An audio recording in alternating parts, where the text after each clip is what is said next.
गरीब चुटकी अपनी माँ गुनगुन चिड़िया के साथ रहा करती थी। चुटकी चिड़िया का कोई भाई नहीं था और उसके पिता कालू कौवे ने भी दूसरी शादी कर ली थी और अब वह अपनी दूसरी बीवी बच्चों के साथ रहा करते थे। बुलबुल चिड़िया अकेले ही चुटकी चिड़िया की परवरिश कर रही थी। ऐसे ही एक दिन, माँ मेरे सभी दोस्तों के भाई है और भाई दूज पर वह लोग नए कपड़े पहनते हैं। मुझे भी एक भाई चाहिए, आप मुझे भाई लाकर दो ना। बेटा मैं तुझसे भाई तो नहीं दे सकती, पर हाँ मैं तुझसे वादा करती हूँ, इस बार भाई दूज पर मैं तुझे नए कपड़े जरूर ला कर दूंगी। मगर तुम मुझे भाई नहीं दे सकती और मैं इस साल भी भाई दूज पर अपने भाई को तिलक नहीं लगा सकती, तो मुझे नए कपड़े भी नहीं चाहिए। इस तरह से चुटकी चिड़िया अपनी माँ से नाराज होकर बाहर चली जाती है और एक चाय की दुकान पर जाती है।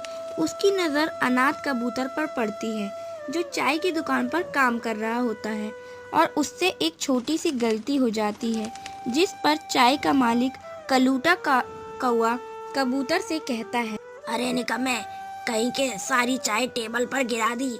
मैंने तुझे यहाँ दुकान की सफाई करने के लिए रखा है, ना कि गंदगी करने के लिए। माफ कर दीजिए मालिक, मुझसे गलती हो गई। गलती एक बार होती है, बार बार नहीं, और तू एक ही गलती को बार बार कर रहा है। मैंने तुझे अनाथ पर तरस खाकर गलती की, पर अब तुझे अपनी दुकान से निकाल कर मैं अपनी गलती सुधारूंगा। चल भाग यहाँ से।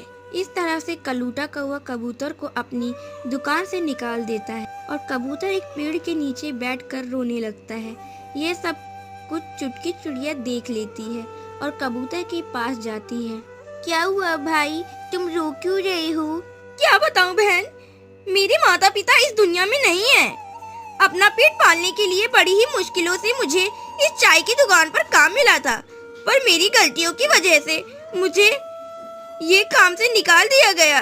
मुझे कोई काम नहीं आता बहन। जब तक मेरी माँ जीवित थी उन्होंने मुझे कोई काम करने नहीं दिया, जिस वजह से मुझे घर का कोई काम नहीं आता और इसलिए मैं सारे काम बिगाड़ देता हूँ।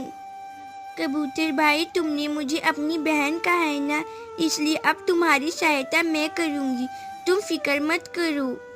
इस तरह से चुटकी चिड़िया उस अनाथ कबूतर को अपना भाई बना लेती है और अपनी माँ से छुप छुप कर कबूतर के लिए खाना ले जाती है। देखते ही देखते बहुत जल्द भाई दूज आ जाता है और भाई दूज वाले दिन चुटकी पूजा की थाल तैयार करती है। यह देखकर गुनगुन चिड़िया चुटकी चिड़िया से कहती है, चुटकी तुम्हारा तो कोई भाई नहीं है, फिर आज भाई दूज वाले दिन तुम ये पूजा की थाल किसके लिए सजा रही हो?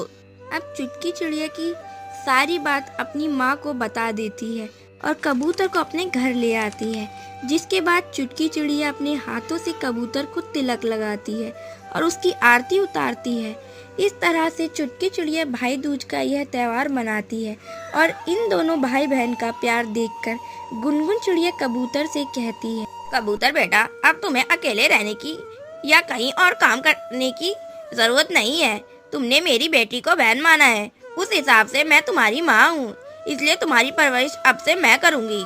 इस तरह से गुनगुन चिड़िया कबूतर चिड़िया को भी अपने बेटे के रूप में अपना लेती है और अपने दोनों बच्चों की परवरिश करती है।